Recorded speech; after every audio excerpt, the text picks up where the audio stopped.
Retro.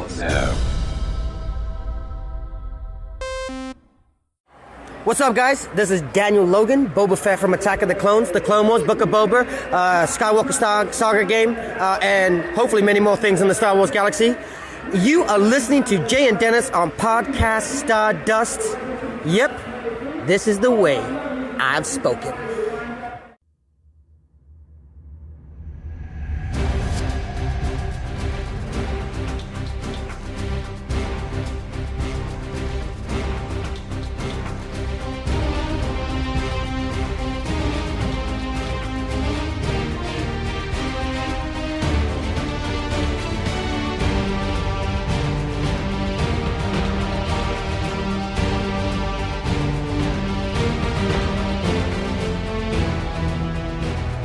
Hello and welcome to Podcast Stardust. This is the fully armed and operational podcast dedicated to Star Wars news, reviews, and discussion. I'm Dennis Keithling. And I'm Jay Krebs. And it's Friday, so we are ending this week with a look at the news that we got for Star Wars that's coming out of D23, and there was some fun things to talk about. But before we get into the goodness from that, Jay, you want to remind everybody where we can be found on social media? Absolutely, Dennis. We are found at our two main socials on Facebook and Instagram at Podcast Stardust. All right. The dish of the line, the signal's boosted to maximum output. The shield is down. We are now broadcasting to the galaxy. So this is coming out on Friday a lot later than it usually does. And that's because I had no internet for a whole chunk of time this week. There was a major outage in our area, but Jay has been very kind to accommodate my schedule. And so we're getting this out now. So with that said, let's go ahead and dive into the news. The first thing is not really a D23 announcement, but we now know that The Mandalorian and Grogu are coming to Disney Plus on September 2nd. And in conjunction with that, Jon Favreau and Dave Filoni are doing a podcast on Disney Plus about the making of this movie at the same time. And that just seems to be the way now. It's like the major studios that put out podcasts professionally put them out in video. And so I'm not even sure it qualifies as a podcast other than they then export it to a podcatcher. But anyway, there'll be something else coming out on September 2nd we'll be talking about here in a bit. But I'm a little surprised it's coming out so quickly on the heels of the Blu-ray and the home purchase options for streaming out there. But what do you think?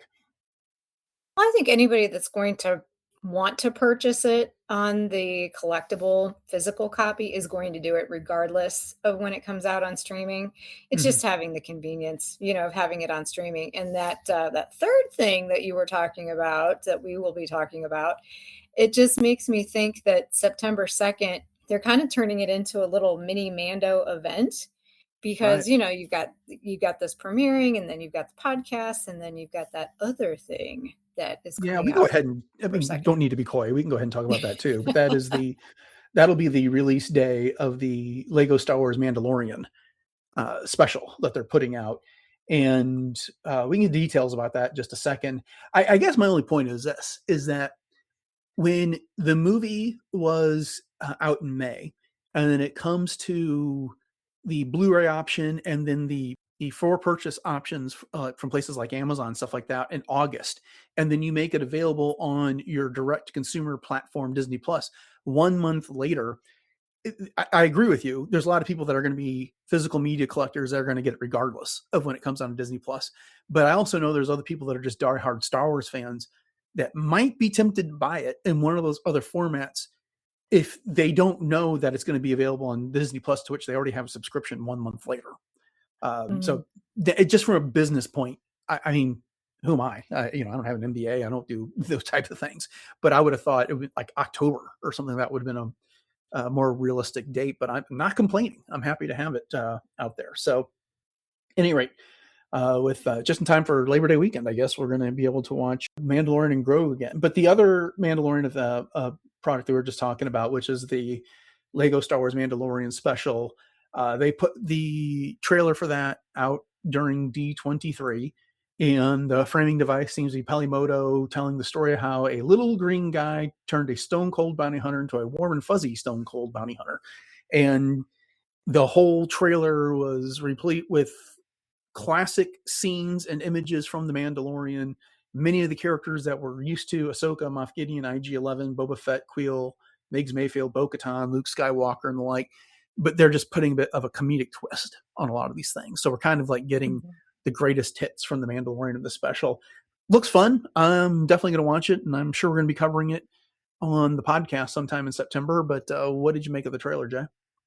Oh yeah, so much fun. I mean, you and I, we both love doing all the Lego Star Wars reviews, and just the way that it is fun but doesn't make fun. So I think it's just great. So like I said, a little mini Mando event on September 2nd. So that's cool. I did. I can't remember a whole lot of details from the trailer, just because with it, I don't even know if it's just one episode or if they're splitting it up like they did Rebuild the Galaxy.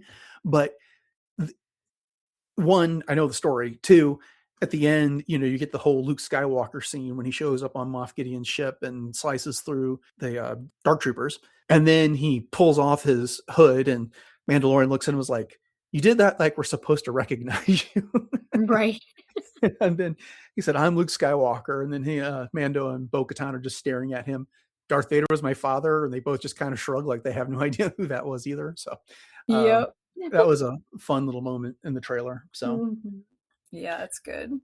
All right. Well, in other movie news, they took to the stage at D23 to give us a few scant details that we didn't already know about Starfighter, namely that Ryan Gosling is playing Cade Oberon. And Gosling described him as a guy from the wrong side of the galaxy whose fate is intertwined with the fastest starfighter ever built. And then Sean Levy chimed in with, "Starfighter embodies the themes of hope, family, and adventure that have always been core to Star Wars, but our story takes place in a period of time that has never been seen before, which has been a privilege to create and explore."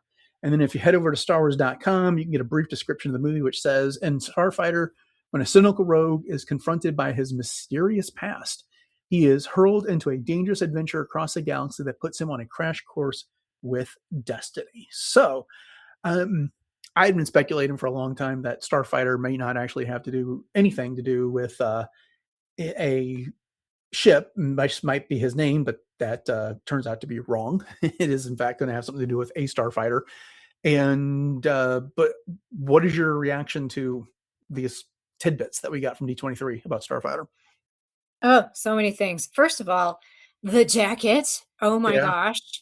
Oh, and I'll be talking about that more in our World Between Worlds segment coming up, as a matter of fact. But I like what the tidbits that I took out of this is the fact that, number one, they're talking about a period of time that has never been seen before. I love that. That's exactly what I want. As much as I like some of the time periods that we know, and we've said that, okay, yeah, we'd like to maybe explore a little bit more within that time period. I honestly think, Dennis, this is setting us up for probably one of the most important movies that Lucasfilm has made since The Force Awakens came out. And I know that's a big statement, but I just think that there's just so much that is going to be explored in this movie, and I'm so here for it. And the other thing that I took from hold on before you move off that point. I want to address it real quick. You're absolutely right, because the early descriptions of this movie back when it was first announced after Star Wars Celebration in Japan last year was that it's 5 years after the Rise of Skywalker. And they have been so reluctant to give us any material that takes place after the Rise of Skywalker, seemingly because they didn't want to do anything that locked in Rey, Finn, Poe, or any of the heroes from the sequel trilogy into things that would be then a challenge for them to overwrite if they were going to want to stick to the everything counts in this current canon mantra. And so now they're finally moving ahead in the timeline, and it kind of feels like they're going to they have the potential to open the floodgates with new content in this new area, stuff that succeeds what's going on in the Rise of Skywalker. And that's kind of exciting. It's very exciting. And I think the one thing that is going to prevent the whole kind of pigeonholing, the big three, if you will, Rey, Finn, and Poe, into anything that they do is just because it is a whole new story. And as much as we have sometimes seen the small galaxy syndrome thing happening, I have a feeling that this is going to really be truly something that honestly we've never seen before. There's going to be some elements that are familiar because it's Star Wars, right? I mean, there has to be. But I just think that it's not only a bold move in that way, but it's also just such a great move. Like I said, it's exactly what I want, and I know a lot of fans are thirsting for that time period for sure. Mhm. So, but the other thing I was going to say is the fact that they said that the fastest starfighter ever built, and that's exciting because we know ships in Star Wars to be part of their personalities with the pilot. You've got the Millennium Falcon, you've got the Ghost, you've got the Razor Crest, Slave One, all of these different ships that are identifiable with their pilot. And so this is going to be another one of those partnerships I feel like that's going to really take off, pun Yeah. intended. So there Yeah. you go. Yeah, well, I'm glad they've put that qualifier on as the fastest starfighter that's ever been built, because it still leaves room for like a ship like the Millennium Falcon to be the fastest hunk of junk in the galaxy if they want, because it's not a starfighter, it's a freighter.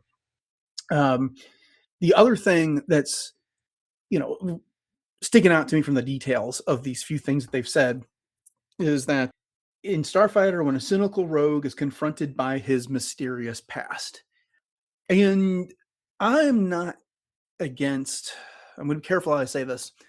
I'm not against there being some mystery around these characters, but I really hope we don't get into this whole mystery box situation again, where for years we're debating about who Cade Oberon really is.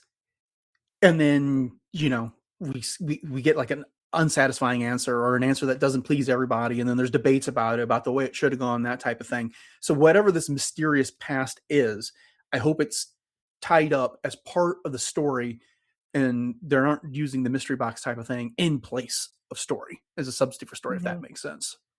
Mhm. Yeah. I mean, and truly, I mean, if you look at it from certain points of view, I mean, Kanan had a mysterious past when he met Hera, for example, and there's been a lot of those. I'm just wondering if it's more of a kind of hook sort of thing than anything else. Not to say that he doesn't have a mysterious past, but Mm-hmm. I don't know. Yeah, but I'm with you. Hopefully it's not one of those things that is overdone.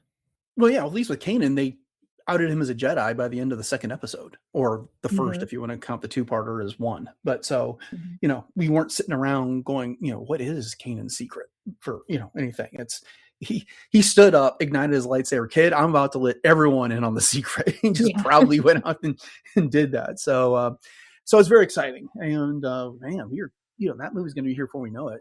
Just what, 9 months away, not even a year. So this is going to be fun. Awesome. So awesome.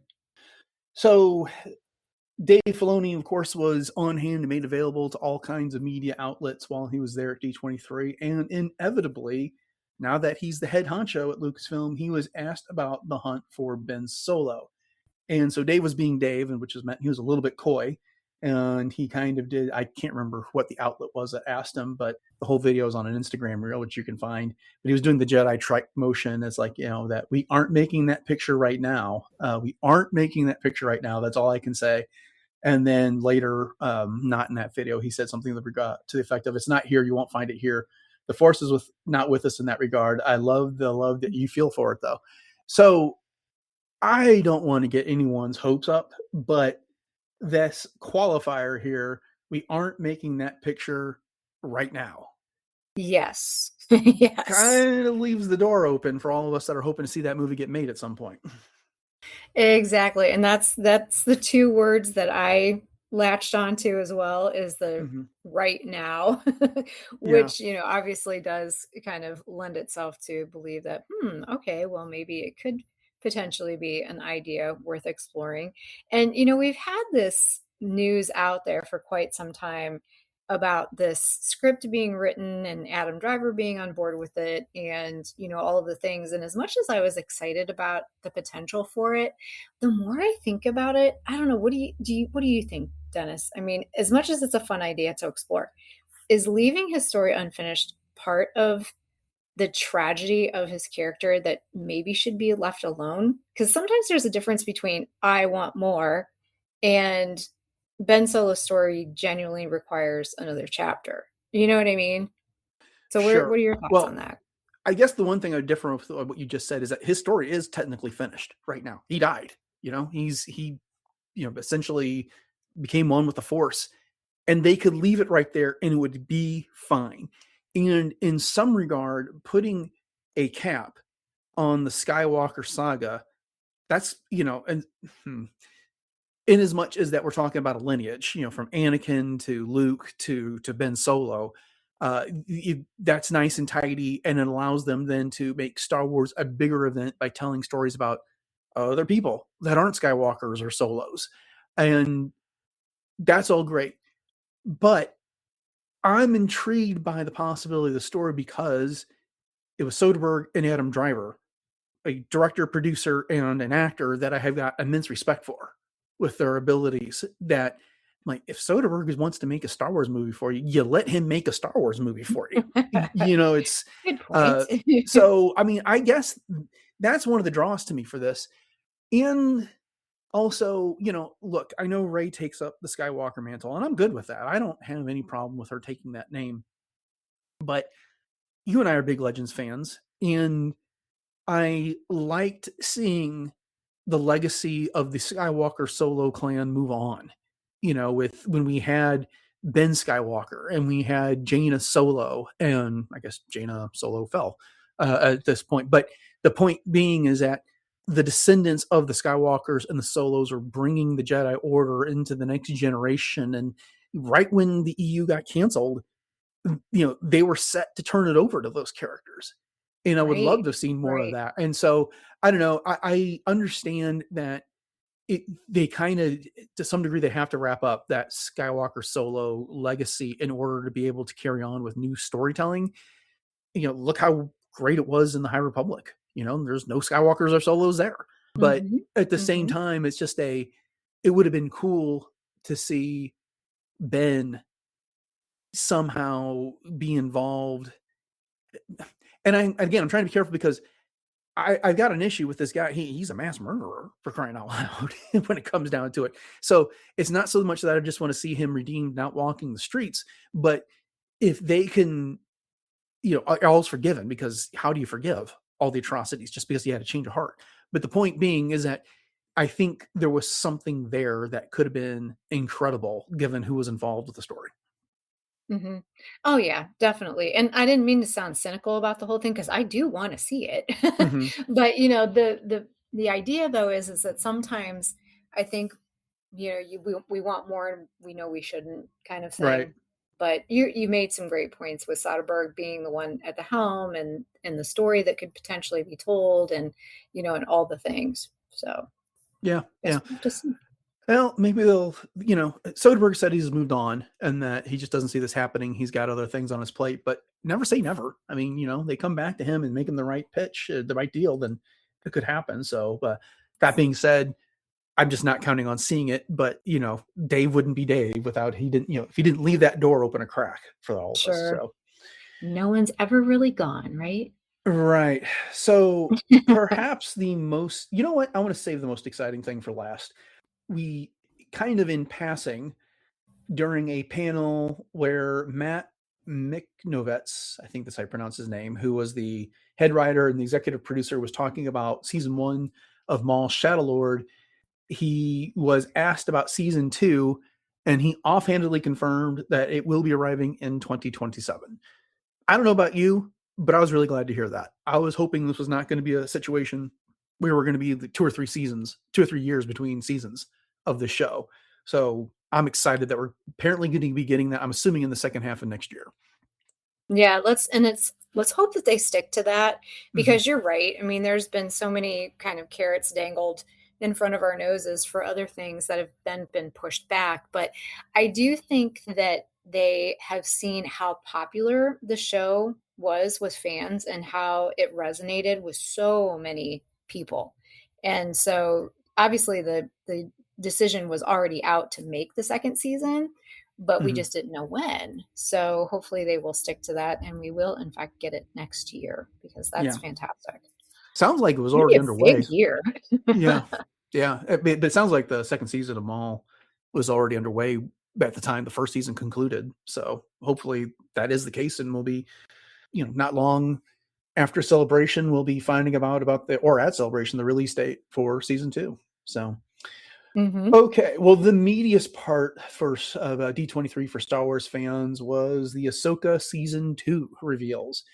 First, we do know that it is coming on January 20th of next year. And this was announced at the Disney Studio Showcase panel, which featured Dave Filoni, Rosario Dawson, Amon Esfandi, and Hayden Christensen talking about the new season. We got the new key art, and this is such a cool poster. It is. It's, Ahsoka from the side with Thrawn in the background. It's a little bit blurred. We get some red imagery at the bottom, which clearly has got Sabine and I'm guessing Balin Skull and Anakin and others in it as well.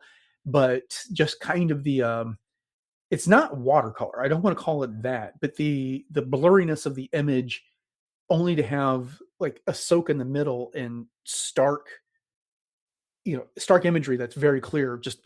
It's really cool. It is. And it's Star Wars, but it's not. I mean, it's very Kurosawa. If you think about some of those old posters and things like that, it definitely is. It gives you that vibe. But I think watercolor is very on the mark, or potentially even like a chalk drawing in some areas as well, because it's not your typical Star Wars imagery for posters and things, in that, it looks a lot more crisp. This is definitely, the edges are blurred, things are smeared, there's some smokiness to it, there's some, it's very much like Ghosts of the Mist, which is going to be a big part of of what we're going to be seeing as we talk about the trailer as well, with the certain types of people that we will be seeing in the series. So yeah. So it's a great poster. I like it a lot. I mean, it's clearly not watercolor, because you cannot do watercolor and that fine a detail that you get for Ahsoka. Watercolor-esque. Yeah, but the watercolor-esque part is that blur. It does look like paint and water to some degree around the edges there. So, okay. Well, you mentioned it. Let's get into it. The teaser trailer. So this was not quite, I think, 2 minutes. And wow, is it packed. We could go moment by moment, but we would be here all weekend doing so. So I think perhaps it might be best if we take turns picking out something that stood out from us and discussing that. So I'll let you go first. What is the first thing from this trailer that's got you excited? Well, the whole idea of Anakin visiting Ahsoka and asking her that question, are you a Jedi or not? Because obviously we've heard Ahsoka say in the past, I'm no Jedi. But she has trained Sabine, she's done all of these different types of things. But what I think that's going to potentially be the heart of season 2 for Ahsoka anyways, in her journey. And it seems like they're setting Anakin up to be a spiritual guide for Ahsoka. And there's something particularly powerful about him being the one who tells Ahsoka that she has to decide whether she's a Jedi, because he was ultimately the one who failed the Jedi Order's test, right? He turned to the dark side. And so it's almost like you get to choose what I couldn't or didn't. And I just, that gives me chills. That gives me chills. Yeah, I like that he's putting to her as like, this is your Jedi trial here. Yeah, there's this unfinished business. And the dialogue that he has with her, and who knows if it's all from the same scene, but it begins at the beginning of the teaser and it ends and it finishes at the end, where he says, what trouble is with you? I'm always walking by your side. I'm here to guide you, as you were pointing out. And then he mentions like, this is your trial. And it's time for you to ask yourself, are you a Jedi or not? And I love that idea. Absolutely.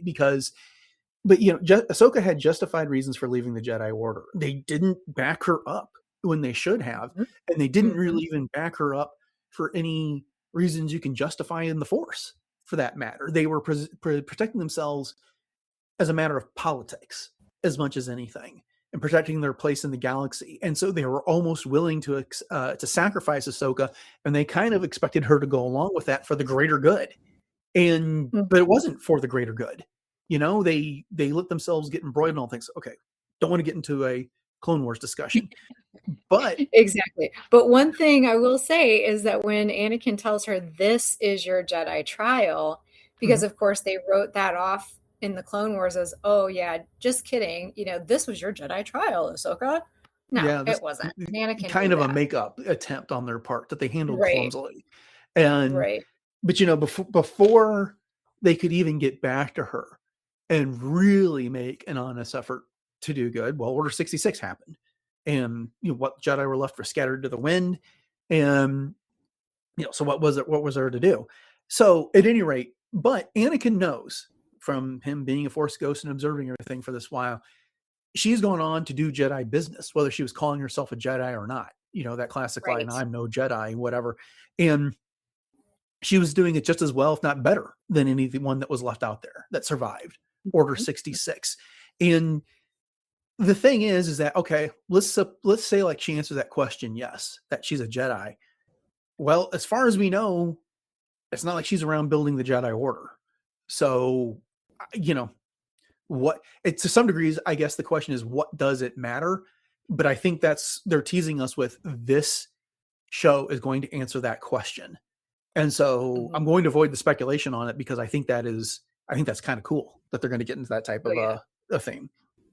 Oh yeah. And speaking of Clone Wars, the flashbacks and seeing her in the coat, oh my gosh, that was the first thing I thought it was, I have that coat. I was like, oh, Jay's gonna be so happy when I saw that. And who are they fighting? I couldn't make out who that person was. Because it was not a red lightsaber, but whatever the saber, it was a very unique version of a double-bladed lightsaber, in that it seemed like unlike Maul, who had a central hilt with a blade coming out both sides, it seemed like you could separate that central part of the hilt, and there would still be a saber blade connecting the two hilts in between, plus the blades extending beyond them. Okay, very so I interesting wasn't take. seeing something. Yeah, because I thought to myself, is that like 3 parts? So yeah, because it goes by so fast. Yeah, well, I was pausing it every 3 seconds to write our notes here, so I had a chance to look at it really closely. But I mean, is this a fallen Jedi? Who is this character? I mean, we don't know, but it didn't look like anyone that I recognized from Star Wars. So I'm guessing it's a new character, but hard to say. And the blade color itself is very unique too. It wasn't green, it wasn't blue, it was more like a cyan color almost. Yeah, something in between, right? Yeah. Well, very cool. Okay, Night Sisters in this trailer. Yes. Oh my gosh, yes. We had been speculating that at the end of season 1, when Thrawn gets back to the known galaxy of Star Wars and they end up in Dathomir, and we see all of those things at the Night Sister, all those containers being brought down to the planet, that was perhaps Night Sisters in stasis. I'm really willing to think that that's the case. If I didn't already, I think they're repopulating the Night Sisters, and then they're going to be joining Thrawn in his efforts to fight the Republic. Yes, I totally agree. And they did such a great job. I mean, the Night Sisters look so good, and they look so creepy in this. And I love the fact that they're spending so much time on Dathomir too. Yeah, we get to see Ezra leading some Republic troopers in a mission, what appears to be on Dathomir. And we see him also in a saber fight against Enoch. And Enoch's blade looks like it's empowered with Night Sister magic during that little battle at the end of the trailer. Yes, so which is so cool. I've seen some speculation out there that Enoch could potentially be a Night brother, which I think is an interesting speculation, but I'll hold on to, my ideas about that for a little while. I don't want to speculate too much, but that is an interesting one indeed. Yeah. That's I don't mind. Well, that's a long conversation, so we'll see it. But Sure.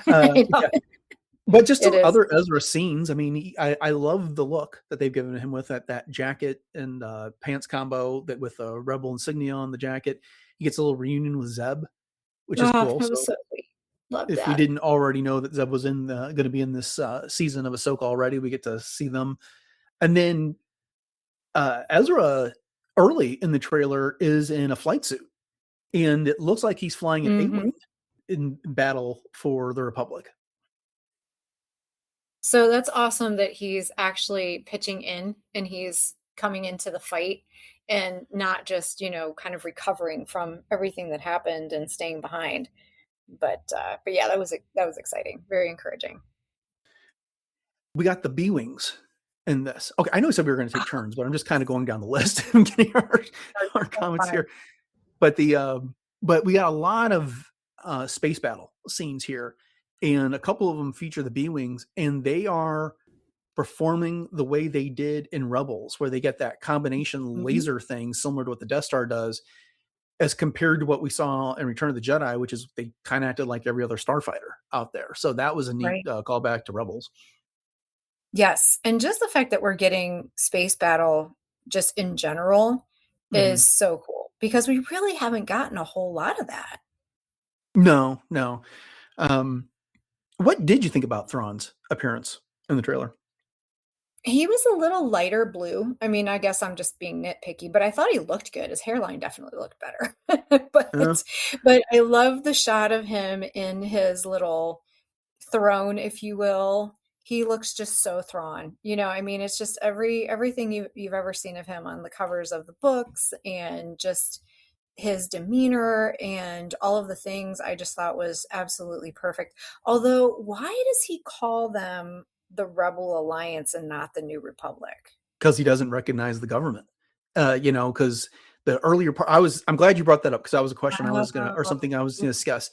Because there's that recording that goes out to the galaxy, and he addresses it to the citizens of the Empire, of the glorious mhm. Empire, or something like that, and then he's declaring war on the Rebel Alliance in this situation. So he's not acknowledging the fall of the Empire Yeah. and it being replaced by the Republic. And he's not even talking about Imperial remnants or anything like that. As far as he's concerned, he is the heir to the Empire, to use a phrase that gets tossed around an awful lot with him. Uh-huh. And so now he's going to quash the rebellion and restore the Empire. Gotcha. So if he addresses it as the New Republic, basically he's like legitimizing the existence of it, and he doesn't want to do that. Gotcha. Exactly. Yeah. That's my Okay. take. I mean, of course, That we're makes going off a sense. trailer. Did you notice the art that was behind him in his command chair? I saw the Ysalamari on the one side because That's okay. That's specifically what I was going to ask about. Is that what those okay. were? Yeah. That's what I thought that they were, and we have seen that in Rebels as well. So Hmm. if I'm pronouncing that correctly, but I couldn't tell what was on the other side. I thought I saw like a convoy or something like that over there, but I was like, I don't know if that was what I saw or not. Like I said, it goes by so fast, and I wanted to try to pause everything. And I just Uh, didn't get a chance to go back and do all of that. it's been a busy week, so hard to do Yes. there. So let's So you see. thought the same thing then. Yeah, no, I was just because I was going to ask you if those were the Isal Army, or how we pronounce them there. That was on the right side of the screen, but I think you and I agreed that Yes. that's probably what that was. Hmm. And we know Thrawn to be a collector of all things art too, so Hmm. we need to go Hmm. back and figure out what's on the left. Yeah, a lot of things that they only kind of hinted at. Oh no, before we get to that discussion, Professor Huang going General Grievous Yes. at the end of the trailer, pulling out 4 lightsabers to fight Shin Hati. Um, I get nervous every time I see him in like some sort of a battle situation because I feel like they're just setting us up for him to get cut into pieces. And I know. I really like him. And so I'm curious how that fight is going to play out. Oh, me too. And you know what's really interesting too is I saw someone talking about this particular scene in the fact that Hyang was basically built 20,000 years or something like that before, and he's been the sabersmith for all of this time, and that Grievous's design was potentially based on him. to mock the Jedi. And I thought that was really cool. That's an interesting idea. I mean, I don't, if I was going to debate that, I would say how widely known is Huang's presence outside of the Jedi Order, that the people who built Grievous would have thought to do that, as opposed to just creating the ultimate Jedi killing machine. But well, didn't still, Dooku have something to do with that? Question mark? I don't know. That's that area is a little cloudy. So, but you know, but the other thing is that this is the first time we're seeing Huang use for lightsabers, or any lightsabers for that matter. You know, he's always been around to help. So I just don't know how big of a aspect of Huang being Huang, him wielding 4 lightsabers actually is. So anyway, that aside, I'm trying to think what else stood out there. I mean, it was like you said, we got, it goes by in a blur. This thing, we get all these great action shots, especially the space battles interspersed in there. We get a glimpse of Balin in there. I was just going to say, I have something. Okay, yeah, and I was hoping to get a little bit more. I can't remember the actor's name from Game of Thrones that took over that role for Ray Stevenson, but I was wanting to get a little bit more of a look at him just to see what he looked like in the role. Yeah, and what really intrigues me is when Anakin tells Ahsoka that Balin talked of an ancient power, and he knows this ancient power. So that to me is very intriguing. Like, what is that? Yeah, obviously. And they keep teasing the whole Mortis thing there. We got a glimpse of the statues that we saw at the end of season 1 in there. So what's going to happen there? We get to see Ahsoka and Sabine enter. Or I was wondering if they were like inside one of the heads of one of the statues, because like there's 2 windows set up against the wall that open up, and they're like this in the place where like eyes would be in that circular type of room. And so I mean, big speculation on my part, but they're in some room, and then the markings on the ground are similar to the map markings we get in the credits for Ahsoka. This galactic map type of a thing. So what's the connection there? And then there is some fighting between Ahsoka and Sabine on one side and these different looking droids. I'm not exactly sure what they were in the teaser as well. So Rosario Dawson described this as being like bigger and badder than ever before during D23. And if this teaser is any indication, she's right. Oh yeah, for sure. I mean, just the space battles, the hand-to-hand combat, all of the things and the intrigue, it's setting up to be absolutely fantastic. All right. Well, was there anything else from the teaser that stood out that you want to address before we wrap this up? I think we've pretty much done. Well, we got a little cameo of Chopper. Liked that. He looked very clean. Yes, he did, didn't he? Like he'd had an oil bath or something. A little droid spa time. It was cool to see the E-Wings in this as well. So, January can't get here fast enough. Yeah, glimpse of the Ghost as well. So, looks like that and a couple of E-Wings were second Chimera. Yeah, I don't know how I feel about how Hera looked though. I need to ponder on that. I didn't really notice anything different, to be honest with you. Her color just seemed a little off to me, but maybe it was just the lighting.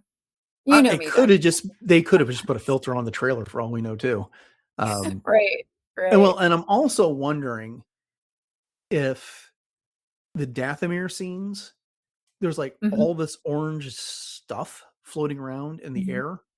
If they didn't do that deliberately to disguise things for the trailer, to disguise things that we're going to see, because I'm just thinking of episodes of the Clone Wars, episodes of the Tales of the Empire and stuff like that. And those images of God Dathomir, that's not the way Dathomir looked most of the time. So what gives? But right. Yeah. No, it's almost very Geonosian in some ways with the orangey. Right. Yep. All right. Well, we got lots to look forward to. So bring on Ahsoka season 2 this January, and then not long after that, Starfighter. So like you said, 2027 is huge for Star Wars. Yes. All right. Well, then we're going to thank you all for joining us for this episode of Podcast Stardust and this discussion of the week's Star Wars news from D23. We hope you've enjoyed it. And if so, please consider subscribing to the podcast if you haven't done so already. We're available on all the podcatchers that are out there. And if you find one that you can prove me wrong, let me know, and I'll figure out how to get our show on that catcher. And then I'd also like to invite you to check out the show over on retrozap.com, where a part of the RetroZap podcast network was, well, a few other shows, and they're all there. You can find the entire back catalog, all previous 1,073 episodes there, which is going to be more than typically the 100 or 200 that most podcatchers carry on their servers. So with that, Jay, you want to go ahead and remind everybody what our social media contacts are and where we can be reached elsewhere? Yeah, so one more time, we are found at Podcast Stardust on your socials, including Facebook and Instagram, as well as Pinterest. So if you need some fun ideas for Star Wars stuff, you can head over there. And then, as Dennis said, we are literally everywhere to listen to and experience the podcast. And that also includes YouTube and YouTube Music. So head over to both of those, like, subscribe, and share those out. No video, just audio, but we still have all of our shows over there. And then if you would like to drop us a line, let us know what you thought of the Ahsoka Season 2 trailer or anything else that we talked about today. You can do so at podcaststardust@gmail.com. And we still welcome listener questions, because I know we both would like to do a listener question episode at some point. So please drop us your questions there. And if you are in need of some Podcast Stardust merch, we do have a TeePublic store. So if you hit up the link in our show notes, it'll take you to our store, and you can pick up some apparel. You can pick up some fun things like coffee mugs and the like, and just show your love for the show. Yeah, speaking of listener questions, I've had two people in the past couple of weeks ask why we haven't done a listener question show. Well, in order to do a listener question show, we need listener questions. So please send those in. And if you're a listener, yes, please send them. Because that listener question show I did got a great response. Like, you should keep this as part of your rotation. It's like, yeah, well, it's dependent on getting questions. So, and I will go out and look for them on the different platforms where you can leave them, but it's also easier if you just email them into us or put them on Instagram or something, because Jay is much more in touch with our Instagram platform. And I have to admit, I haven't been keeping up with Facebook so much, but I'll get back to that. But yeah, we do want to hear from you all. For sure. Okay, upcoming on the show on Monday, we are getting back to The Ninth Jedi with a discussion of Episode 3. And then on Wednesday, it's our monthly feature, World Between Worlds, where Jay has gone out and rounded up a new batch of Star Wars lifestyle and fashion products to discuss. So make sure you stick around for that one. With all that said, thanks for listening to episode 1074 of Podcast Stardust, everyone. Have a great weekend, and until next time, may the Force be with you.